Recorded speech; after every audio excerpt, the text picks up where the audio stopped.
মধ্যরাতে জাহাঙ্গীরনগর বিশ্ববিদ্যালয়ে ছাত্রীর রুম থেকে শাড়ি পরা বহিরাগত যুবক আটক হয়েছে। বিস্তারিত দেখুন মোহাম্মদ মুহাজির রহমান মিঠুর প্রতিবেদনে।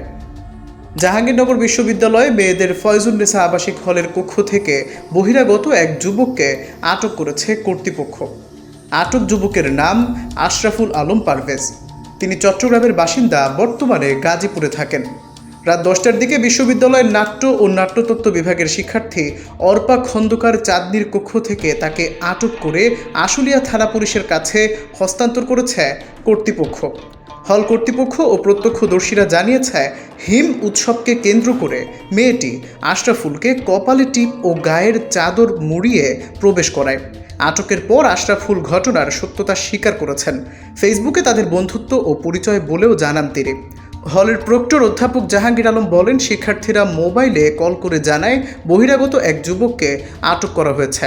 আমি ঘটনাস্থলে যাই, সঙ্গে প্রক্টোরিয়াল বডিকে জানাই বিষয়টি। এই ঘটনায় তদন্ত কমিটি গঠন করে বিশ্ববিদ্যালয়ের আইন অনুযায়ী অভিযুক্ত শিক্ষার্থীর বিরুদ্ধে ব্যবস্থা নেওয়া হবে। বিষয়টি ওই শিক্ষার্থীর পরিবারকে জানানো হয়েছে।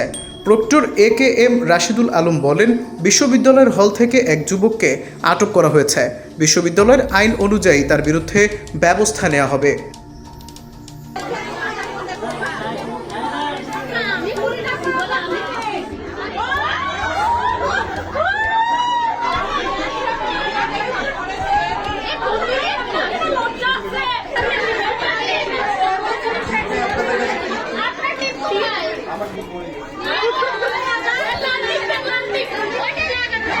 আপনাদের কাছে